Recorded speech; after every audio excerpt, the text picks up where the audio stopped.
Welcome, everyone. Hello, and welcome to this online program of the American Writers Museum. My name is Allison Sansoni, and I'm the program director for the AWM. We'll give everyone a few moments to file into the room here and go over some housekeeping notes before we welcome our panelists. Our bookselling partner, both here online and in person, is Seminary Co-op Bookstore. I'm going to be posting a link to the author's book throughout the event in the chat box at the bottom of your screen. So please keep an eye on that. And we'll post another link at the program's end.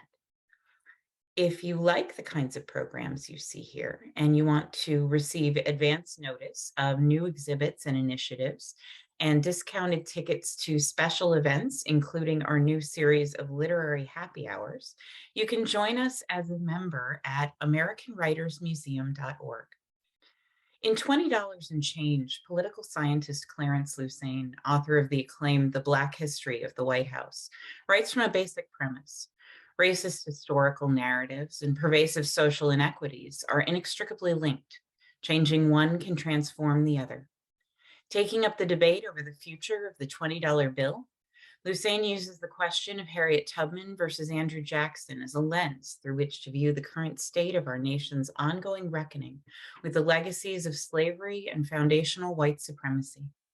He places the struggle to confront unjust social conditions in direct connection with the push to transform our public symbols, making it plain that any choice of whose life deserves to be remembered and honored is a direct reflection of whose basic rights are determined worthy of protection and whose are not.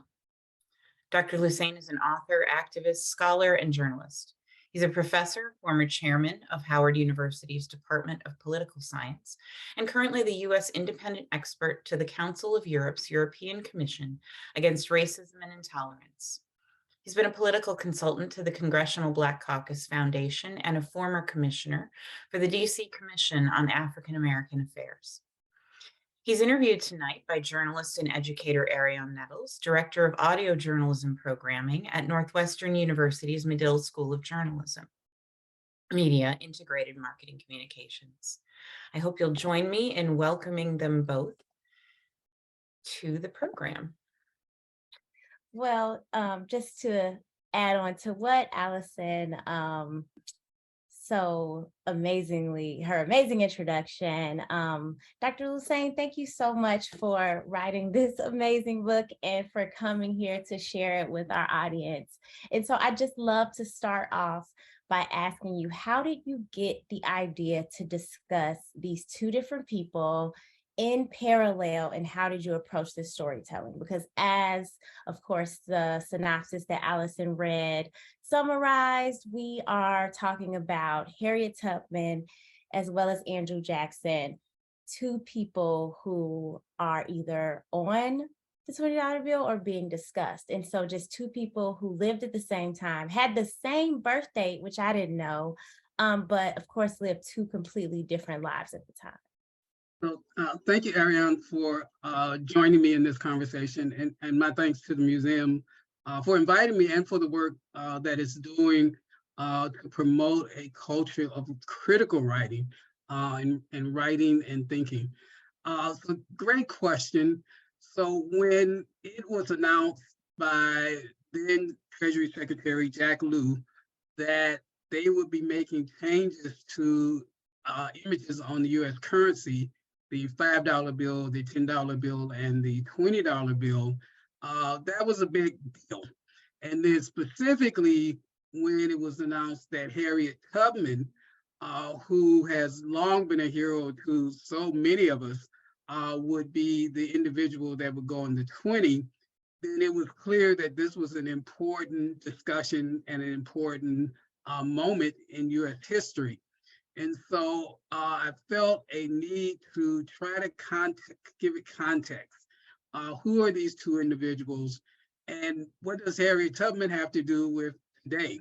Is this just empty symbolism, or is it really meaningful at a much deeper level?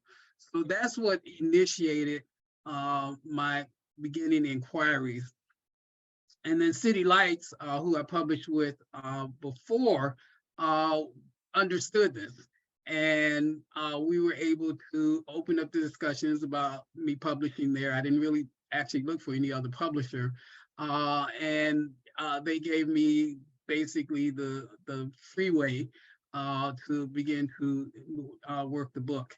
And it was a fabulous learning experience for me because there are many, many things I discovered about Harriet Tubman, not only from reading every book I could find on her and trying to separate truth from fiction, but also engaging with her family members, some of whom are here in the DC area that I've gotten close to. And so getting kind of the family side of it, and then just looking at, critical scholars along the way. Yeah. So I do want to talk about that symbolism, but just since you mentioned truth from fiction, I have found, especially, with a lot of, our heroes, sometimes when we're reading stories about them, there are a lot of conflicting information. Like, how did you kind of go through that fact from fiction and figure out what was the truth, what was not the truth? Because I would imagine that there were just so many stories about her and about her life. Okay, so just random information on the internet is generally like not that trustworthy.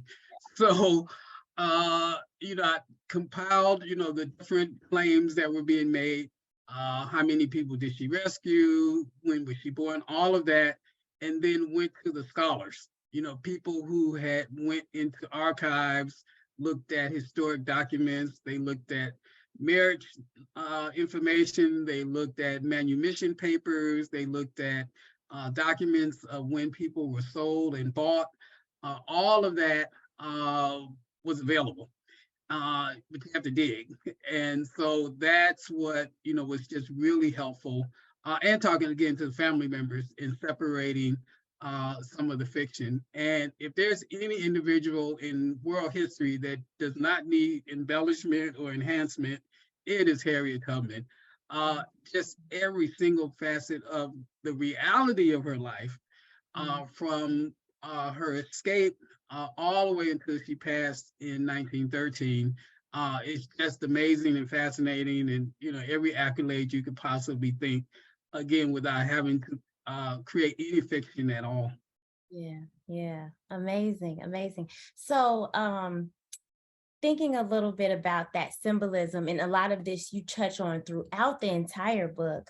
Right now, we are talking a lot about statues and street names and names of schools. And so we've been talking a whole lot about symbolisms and where these things take place and what we name stuff and what it means. And one thing I really loved about learning the book is, like, I really had no idea about a lot of that early currency and what was depicted on it. But what does money specifically kind of seem to mean to, like, American society? Like, why is it such a big deal that we're talking about specifically about the dollars, about the currency, about these bills, compared to, let's say, of course, statues and everything else are important too, but why is the currency a part of this conversation? So excellent question. So part of the way that symbols work, particularly public symbols, and it may seem a bit contradictory, but they're most impactful when they're not noticed, when they kind of blend into the background, when they become normal. So people do not look at or pay much attention to the images on the currency that they touch every single day, myself included. Prior to this, you took out a dollar bill or 20, you bought coffee or whatever, you put the change in your pocket and you kind of kept rolling. So you may have noticed, here and there, an image. So for example, there was a time when the Treasury Department asked every state to submit an image they would like on a coin, on the quarter. And they would do a special issue. So Washington, D.C. Submitted Duke Ellington. And so there were quarters that were printed with Duke Ellington, and my son's name is Ellington. So, that caught my attention. I have a copy of the coin. other than that, though, I kept, like everybody else, just kept rolling. And so the effectiveness was that we didn't notice, we didn't pay attention, but actually we did. And just like with the monuments, the high drama of 2020 of taking the monuments down, of changing names, is the culmination of years, if not decades, where people actually did protest. That these were not the first time that people said, these are wrong, these are unrepresentative, these segregationists or Confederates should not be honored. You go all the way back to when they were created, people were, there was opposition. Now, if you were an African American in the South, you couldn't really, in 1904, go out and protest against some Robert E. Lee statue or monument. But what research shows is that people would face these monuments when they could. They would urinate on these monuments when they could. So, and then people would write about them in the Black newspapers as, these terrible, terrible, terrible public displays. It's not in my book, but I found a picture of Martin Luther King at a protest at one of these monuments in Mississippi in 1966. Right. So, it's a long, long history, and similar with the images on the currency. So as far back as I could research, going all the way back to the 1940s, there were women who were raising questions of why there were no women on the currency. There had been a couple of instances, short term, of Martha Washington and Pocahontas, but basically no women were on the currency in the entire history of the United States. So that didn't just start with Jack Lew. There were Black people in the 60s who were raising questions about why is only white people on the currency. And people were making songs about it and all of that. So when we get to Jack Lew, this is not a top-down decision. This is really a bottom-up. And even in that period, an organization formed called Women Under 20s, which initially wanted to have a woman replace Alexander Hamilton on the $10 bill. But then the play came about, it became really popular. So, that was kind of a non-starter. And it made more sense because the 20s actually used more. So there was a big push.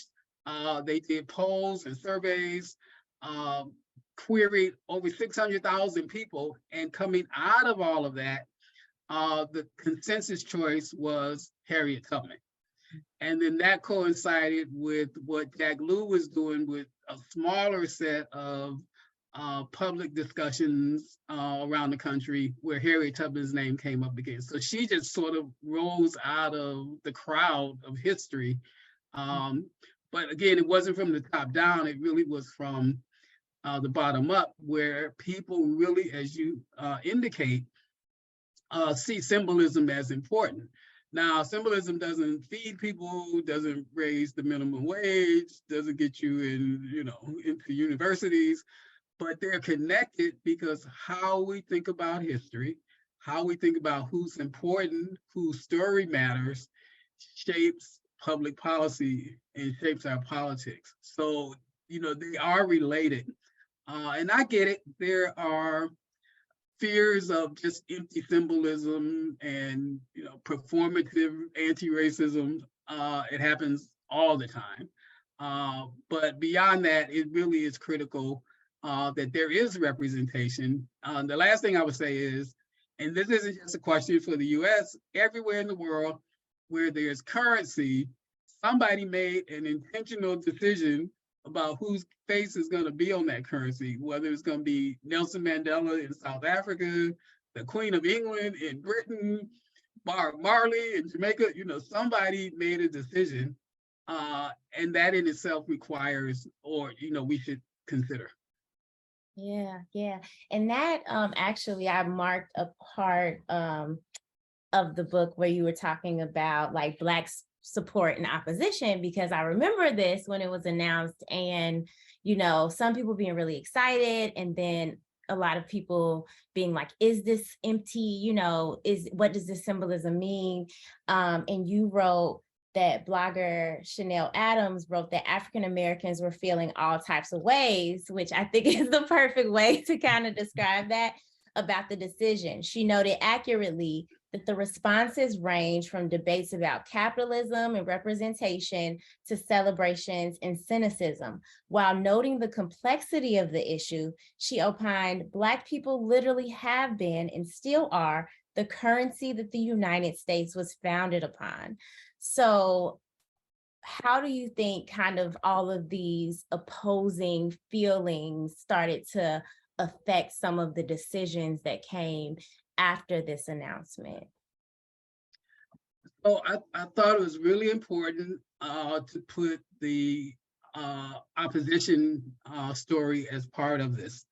And so opposition came in two ways. It came from the conservative side, which was basically, we want things to stay the way they are. And in fact, we want things to go back to the way they were when we had even more control. So that was kind of a, that was, unimportant. Not unimportant, but, dismissed as serious. But they were progressive, including Black women who see themselves as progressive and feminists, who really did have a sincere concern that this was going to be exploitation, that this was going to be just, let's put Harriet Tubman on and then we're done, right? And that's kind of the end of the story. So, it's important that that voice be heard as well. That is part of the debate. So all of that kind of came into the mix, but overwhelmingly within the Black community was just massive support for Harriet Tubman, not only being on the bill and replacing Andrew Jackson on the front, but also for Andrew Jackson not being on the back, because the original plan was that she would be on the front and he would be moved somewhere on the back. The designs are still sort of evolving, but I and many other people have been extremely vocal that that's unacceptable. You would not put out a bill and you would have Anne Frank on the front and Himmel on the back. It's just does not make any sense at all. So it's not clear if that will happen, that Andrew Jackson will be removed totally. But I wanted to tell not only Harriet Tubman's story and what her entire life was like, but also Andrew Jackson. And again, this work, because most people probably don't really go deeply into, Andrew Jackson's life. But, he was a slave trader. That's how he made, his fortune. He enslaved people.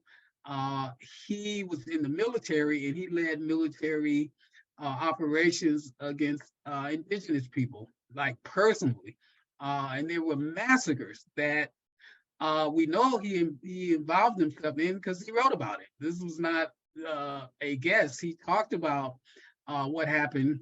There was one village where virtually every man, woman, and child was killed, except there was one child that survived that he took home to be a pet for his son, right? And he wrote a letter to his wife about it. So and then when he became president, he pushed through the Indian Removal Act, which forced thousands of people to march from indigenous lands. Thousands died along the way. That eventually led to the Trail of Tears later on.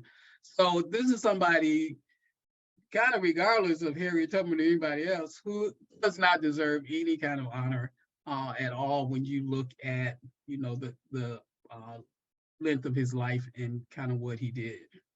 Yeah. And that idea of replacement, I think, is really important because if you do like a special coin for someone, right, to honor somebody, it doesn't change like the regular thing. You have a special edition that, or you honor people with a stamp, but that doesn't mean the other stamps aren't already existing, right? But like this idea of replacing someone with somebody else, or removing a statue and replacing it with someone else, changing a name and changing it with someone else has been like the antithesis of a lot of these arguments. And so you mentioned in your book what Charles Blow calls the white extinction anxiety. Can you discuss that connection a little bit between what that anxiety is and how it relates to this particular debate?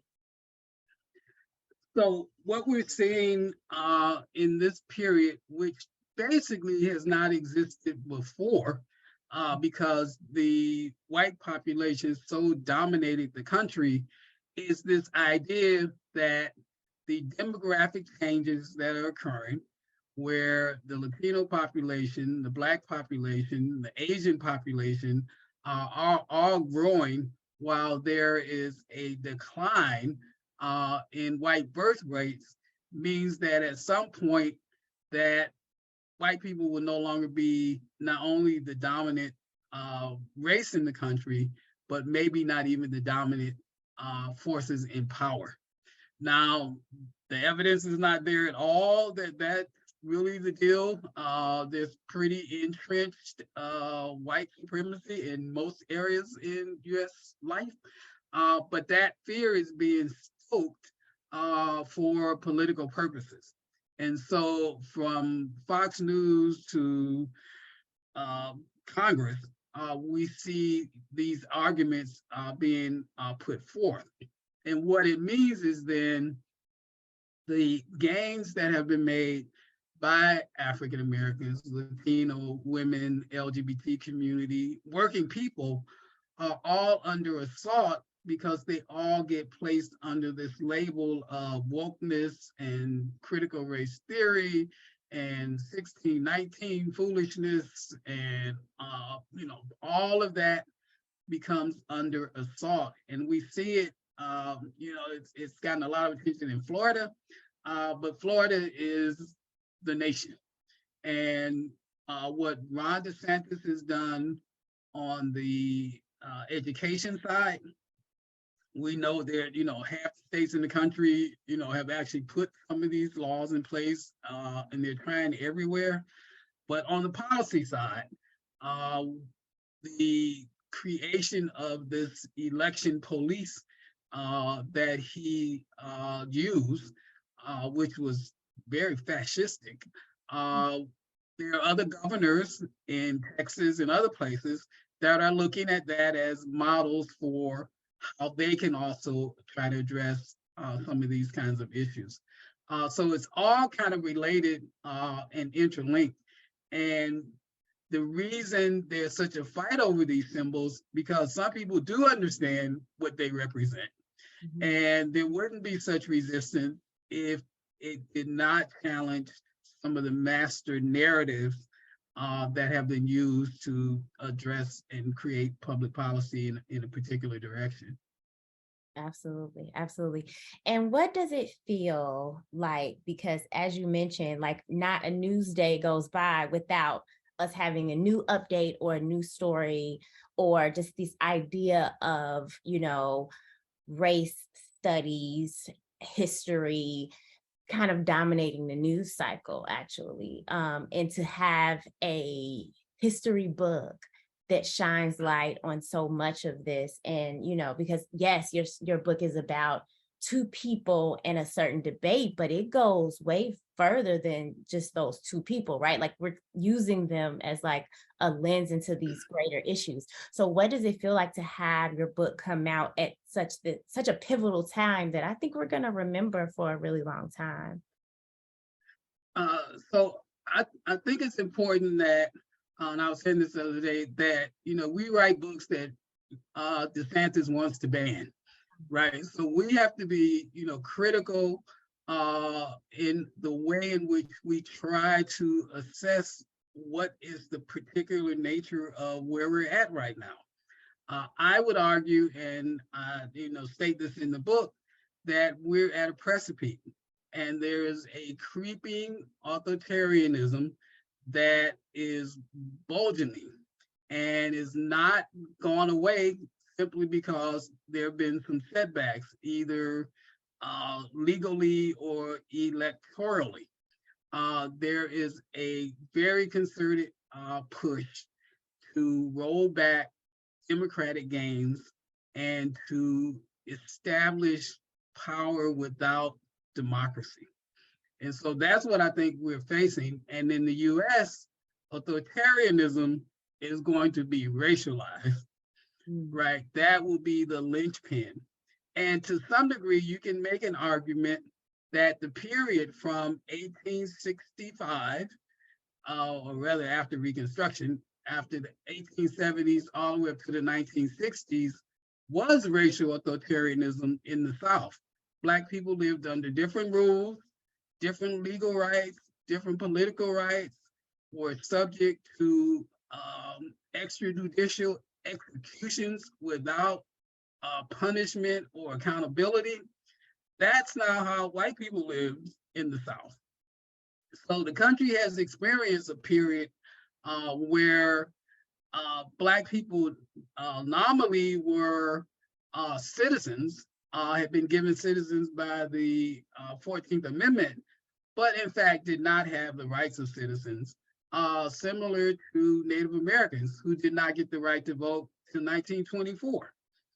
So, there's a long, long history that we need to understand so we know why we're at this moment and what the dangers of this moment kind of preclude. Yeah. And you mentioned democracy, and this talk comes at a really great time because Tuesday is actually our mayoral election day, and we're in early voting now. We have pretty good early voting turnout so far, which is sometimes difficult because the mayoral race, it doesn't align with other election days. And so, there's always a fear that people are like really not always encouraged to come out. And so in the book, you say that Harriet Tubman, when she's asked about like if women should vote, for example, that she says, "I suffered enough to believe it."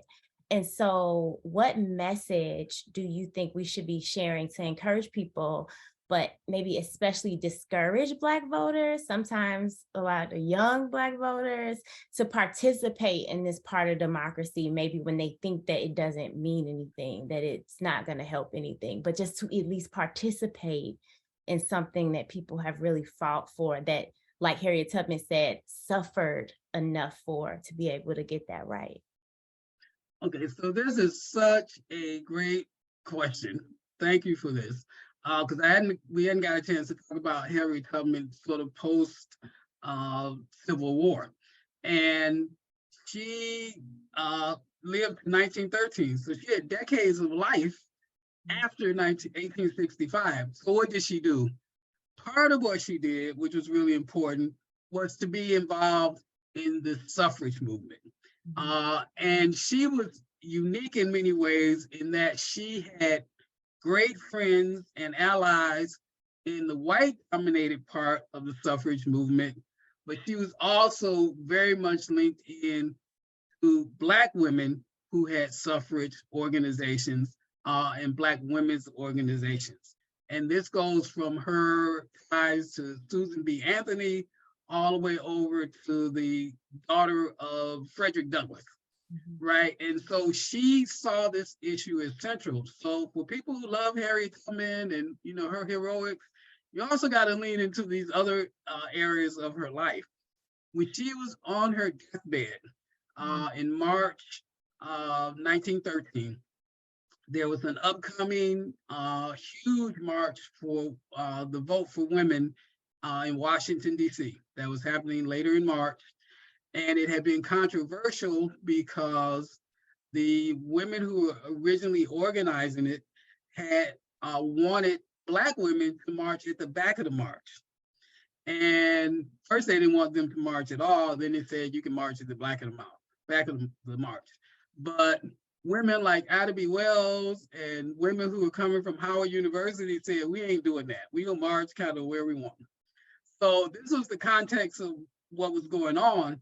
Harriet Tubman is at her home in Auburn. She's dying, but she's meeting with Mary Talbot, I think is her name, I remember, who was head of one of the Black women's organizations. And on her deathbed, Harriet Tubman says, "Tell the women to be strong, God will not forsake us." Right? So even to her last hours and days, she had her target on justice and democracy and inclusiveness. So this is what, I learned from Harriet Tubman is this is a lifelong commitment, right? And you push as long as you can, while you can, for these issues that you're concerned about. Yeah. Thank you so much for that. Because I think, we talk a lot about people not caring. And I mean, luckily so far, we have a really great turnout, but I think we're always just trying to encourage people to participate. It is your right. It is, not telling you who to vote for or what to believe, but this is your right to participate. So speaking of, kind of the strength and the focus and the amazingness of Harriet Tubman, I think sometimes, not just Harriet Tubman, but I think especially her, because she did such amazing feats. Sometimes when we're telling her story to, especially kids and like kind of, sharing more about her, we kind of talk about her as like a superhero instead of like a human hero, right? Like she was a person, she had emotions, she probably had fears and pains, she had family that she was trying to take, like all of these human things. She just did extraordinary things, but she was not superhuman, right? She still felt stuff. And one thing I really enjoyed about this book is that I got to learn a lot more about her as a person and about, not just what she did for others, but like her connection to people and how she felt about certain things, or what we can gather that she probably felt based off what she wrote and what she said later. So how did you kind of focus on that part of her when you were telling these stories in the book? Because it's just so easy to kind of just say like, she was a super, because she did these huge things that many of us could not imagine doing ourselves. But it's like, she didn't have physically anything better than us, right? Like, I mean, she was a person. She was just amazing. So how did you do that? So one of the things I learned that I did not know is that she had a major disability. And I think most people don't know that. I don't think in any of the movies and other things that have been done about her that, that really kind of came out that strong. When she was young, maybe 11 or 12 or so, she was hit in the head with like a 2-pound steel ball or something. And she almost died. It basically, busted her head open. She was bleeding. She was kind of in and out of consciousness, but she survived. But she had seizures the rest of her life. She would be in the middle of a sentence and just kind of pass out, right? And so she carried that, right? So it wasn't just that she was just kind of, regular person. She had a serious disability. And you think about that, given all that she actually did. She was relatively short. She was about 5 feet tall, but she could carry people. And there's stories of her literally lifting people and carrying them when, the moment called for it. So in some ways, yeah, you're absolutely right. She was not a super person, whatever.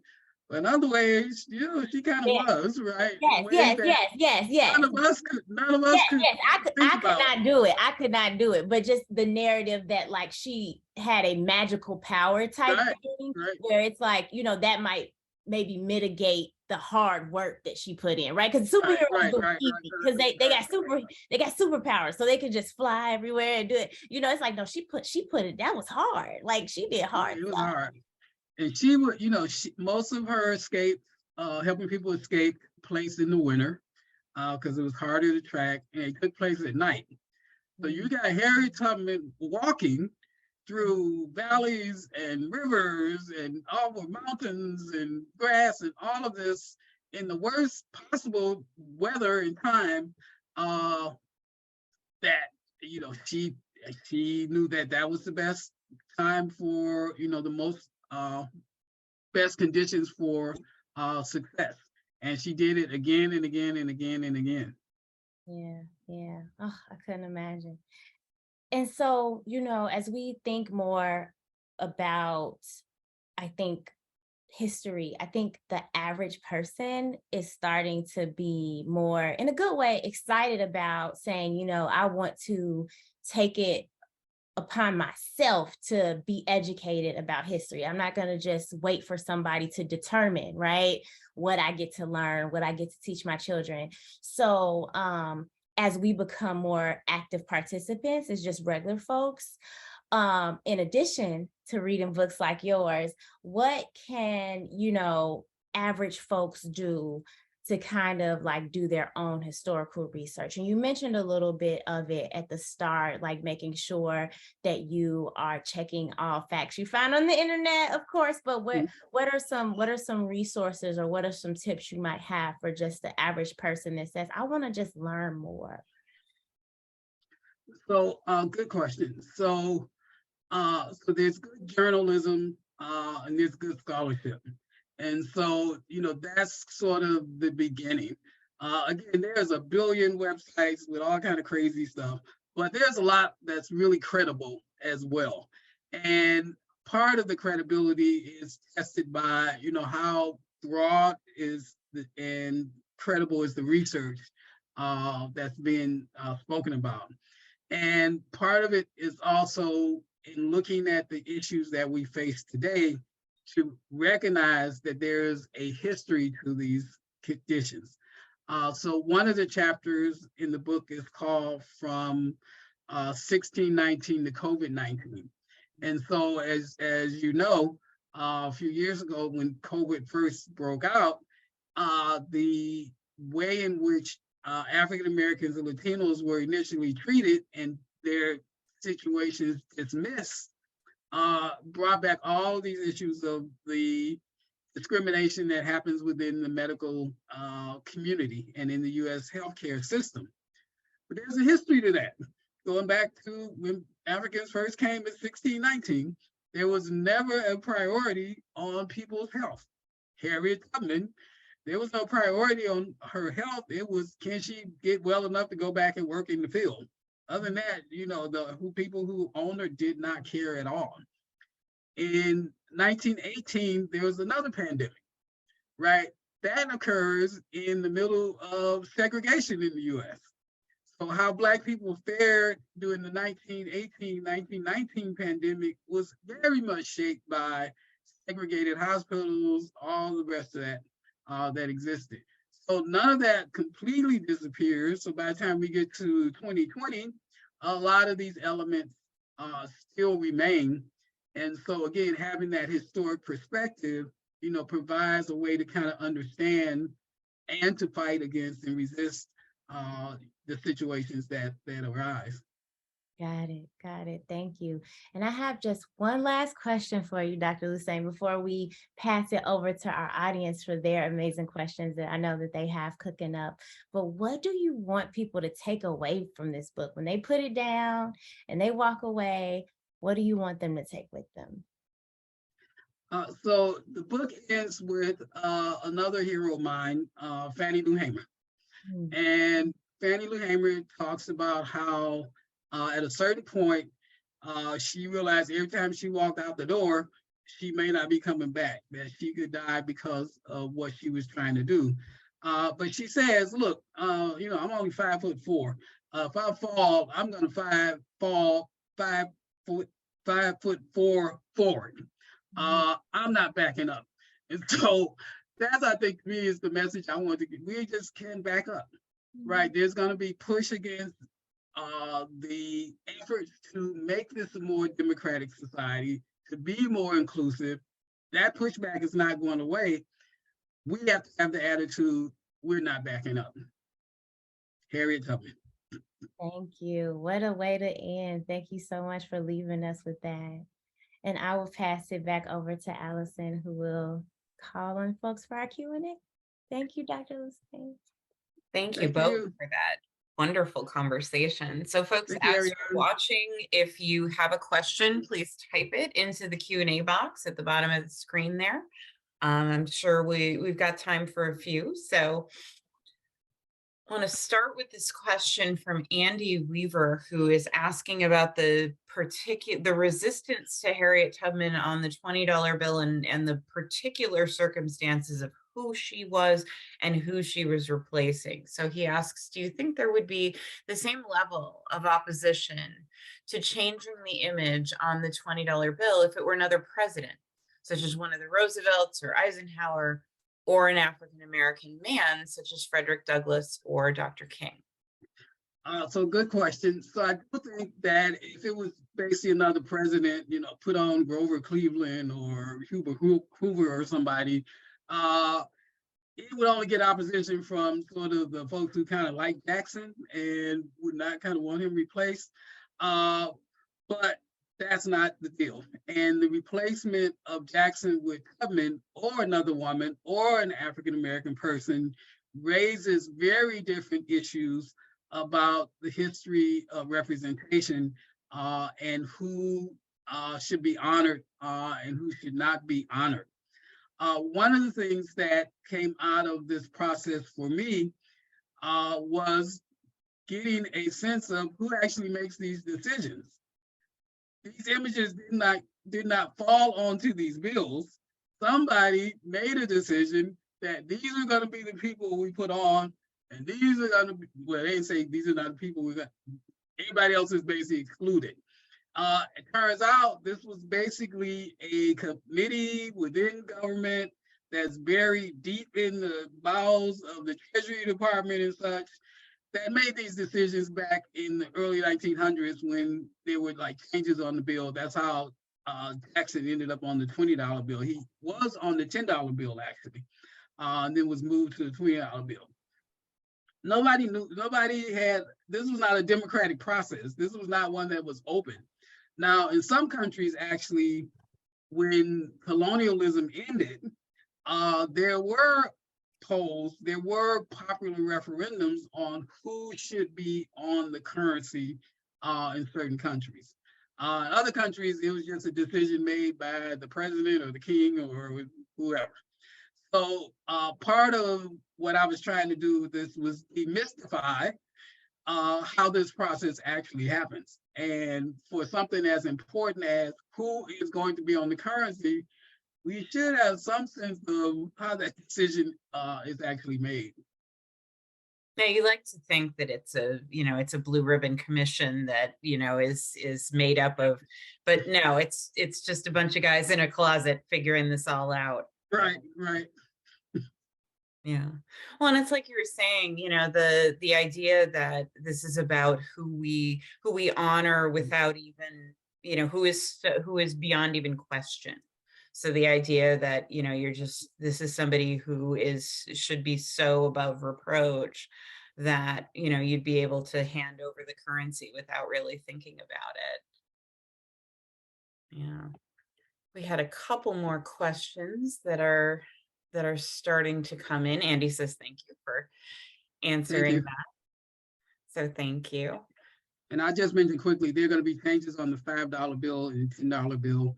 The $5 bill will have Eleanor Roosevelt, Martin Luther King, and Marian Anderson, who's a concert singer who's discriminated against. And on the back of the $10 bill will be 5 women's suffrage leaders and an image of the 1913 suffrage march.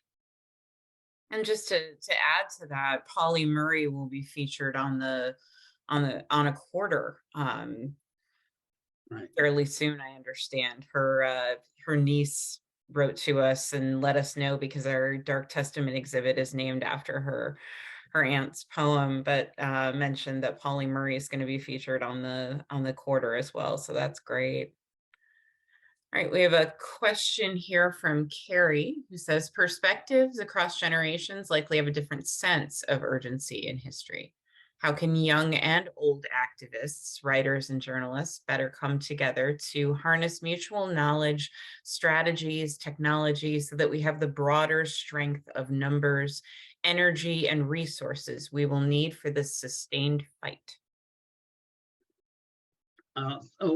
Excellent question. So there are multiple ways to come together. So some people just kind of organize. So as Ariane knows, there's the National Association of Black Journalists, for example, which at one point I was a member of, but it has, journalists who work for mainstream media. You have independent journalists. You have journalists kind of across the board. I used to head up an organization called National Alliance of Third World Journalists, and we had journalists of color from everywhere. So part of moving forward is the degree to which we organize and network and can exchange and learn from best practices, which I think the question really kind of gets at. And then I would also widen that to globally, and the work that's being done by journalists, writers, researchers on a global scale around many of the same issues that we're talking about: social justice, racial justice, LGBTQ inclusion, women's rights. All of these issues aren't just here in the US, but there are others who are thinking critically and writing critically about all of these. And so part of it is really kind of networking and reaching out at that level. And again, you can start small in your school, in your neighborhood, or you can go, large. Thank you for that. And thank you, Carrie, for that question. I have a question Thank you, from Karen. Mary, who wants to know, I'm interested to know the author's reaction to the portrayal of Harriet Tubman in the feature film released a few years ago. Okay, so that film that came out, that was just called Harriet, in many ways was accurate, more so than some of the other earlier films that had come out about her. And but it was a film, and so there were certain things that were kind of made up, and dialogue that was made up. To me, I thought the major shortcoming of the film was that it basically ended at the Civil War. Kind of the last shot of the film is Harriet Tubman on a boat sailing, and that's not giving a lot of context. What she was doing was leading a military operation, the first woman in US history to do so, of 3 ships with hundreds of Black soldiers sailing down the Combahee River in South Carolina. And their mission was to basically back up the Confederate camps along the river. So they would go down the river, they would come up on the camp. The Confederates basically ran away. They would burn up the barns and everything, but they also rescued people who were enslaved. Those 3 ships brought back more than 700 people who were enslaved. So that story gets shortcutted in the film. And then the film, again, doesn't talk about what happened to her after the Civil War, her activism around women's rights, suffrage rights, around the poor. She built a home for the infirm and the elderly, which is where she actually ended up. So all of that gets sort of cut. And so it again limits the way in which we understand this really remarkable person. Thank you for that. Thank you, Mary, for that question. I have a question you. from a fellow graduate of your alma mater, Ariane, who Yao, who wants to know, Dr. Lusane, if you can talk about Harriet Tubman's skills as a midwife, an herbalist, a farmer, and a military strategist. So yes. So she did all of that during the war. She was hired by the Union as a scout, as a spy, but she also worked as a nurse and a cook. She was inducted into the Military Intelligence Corps Hall of Fame, something along those lines. And last year they put a statue of her at the CIA headquarters in Langley, Virginia. So you had that side of her that, again, is probably not that well known. But then she also was very tied to the land. And so she spent time and with family members where they were cultivating and growing things at various places that she lived after the war.